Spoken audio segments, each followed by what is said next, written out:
Ya, kami sudah berada di kantor hukum Bahari. Kita akan temukan penjelasan dari kuasa hukum terdakwa yang kemudian terlibat dalam kasus peredaran sabu 402 kg yang putusannya sudah diberikan oleh Pengadilan Tinggi Bandung.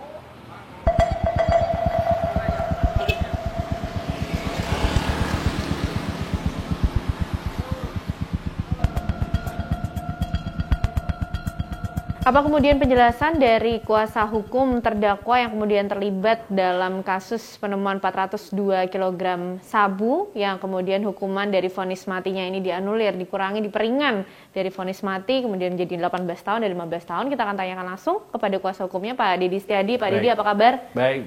Pak Dedi, kita semua tahu bahwa Pengadilan Tinggi Bandung akhirnya sudah mengambil putusan bahwa menganulir atau meringankan dari vonis mati kepada terdakwa yang kemudian juga ini menjadi klien dari Pak Dedi. Baik, betul. Seperti apa, Pak Dedi? Jadi begini, ya alhamdulillah kami melakukan banding itu diterima oleh Pengadilan Tinggi Bandung yang menjadi bahan pertimbangan lah. Mereka ini adalah bukan gembong narkoba, mereka ini dalam penguasaan orang karena dengan butuh materi. Tidak sebesar yang kami bayangkan. Hari ini ada berita bahwa ini adalah sindikat ternyata bukan mereka itu. Mereka itu seorang nelayan lah, yang mencari nafkah, yang biasanya dia bernelayan karena pada waktu itu dalam keadaan pasang, jadi ada yang menawarkan, dia tergiur untuk ikut. Oke, artinya klien yang kemudian dibela oleh Pak Dedi dan kuasa hukum lain mungkin ia tahu kan Pak, ini merupakan barang sabu 402 kg yang kemudian kita tahu selama ini Indonesia bahkan terus memerangi hal ini. Sebagian tahu, sebagian juga ada yang tidak tahu. Jadi tahunya itu sudah di tengah laut. Ya, tapi ada yang sudah tahu bahwa itu adalah akan mengambil sabu dan sebagainya. Kami melihat putusan Pengadilan Tinggi ini menurut kami sudah adil. Karena tidak semua yang kemarin 13 hukuman mati itu berbeda-beda. Ada yang hukuman mati, ada yang seumur hidup, ada yang 20 tahun, ada yang 18 tahun, ada yang 15 tahun.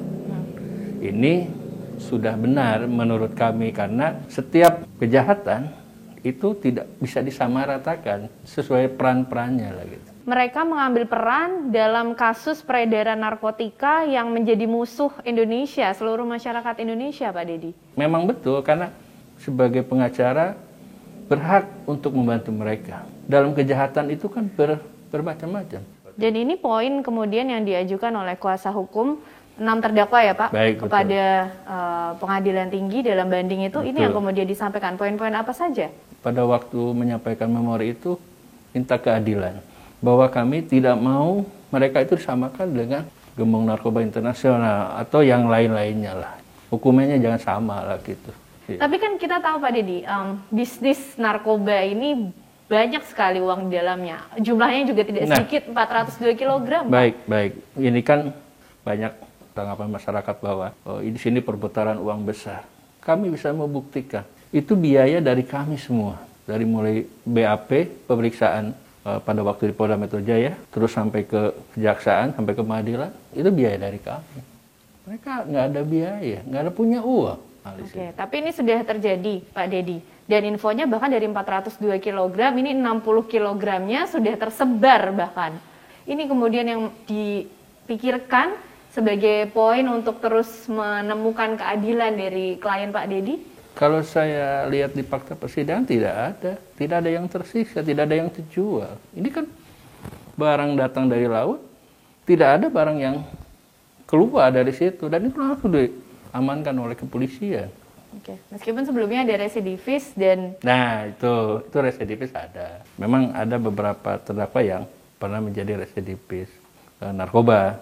Tetapi kan kami berikhtiar untuk membela, untuk meringankan, untuk merubah, dan ini dikabulkan oleh majelis hakim. Pak Dedi, ada juga kemudian pihak-pihak yang merasa kecewa melihat adanya putusan dari Pengadilan Tinggi Bandung ini. Ini sudah ditangkap, diketahui oleh Pak Dedi dan juga kuasa hukum lain? Sudah kami membaca juga. Itu hal yang wajar. Mayoritas masyarakat mencibir kami, dan kami harus membela yang memang tidak bersalah, kita bela. Gitu. Lalu bagaimana sikap kuasa hukum atas respon pihak-pihak yang merasa kecewa, merasa ini sudah begitu sulit untuk mengungkap ini, mencoba untuk sama-sama merangi sabu, tapi kita tahu akhirnya putusan Pengadilan Tinggi Bandung seperti ini. Kalau menurut kami, mohon maaf sekali lagi, bahwa Pengadilan Negeri Bandung sudah tepat memutus para terdakwa ini. Adilnya jelas ya, dari 13 ini, 3 orang hukuman mati, 1 orang seumur hidup, 2 orang 20 tahun, 3 orang 18 tahun, 3 orang 15 tahun, kan cukup adil. Cukup adil. Cukup adil menurut kami. Dan kuasa hukum. Betul, karena menurut kami sudah masuk kepada ajas pidana. Ada peran utama, peran pembantu, ada yang lain-lainnya. Menurut kami. Baik. Terima kasih Pak Dedi Setiadi, kuasa hukum dari terdakwa peredaran kasus sabu 402 kg. Terima kasih Pak. Itu tadi jawaban dan juga penjelasan dari kuasa hukum terdakwa yang kemudian terlibat dalam peredaran sabu 402 kg yang kemudian sudah diputuskan hukumannya oleh Pengadilan Tinggi Bandung. Kita akan temukan fakta berikutnya.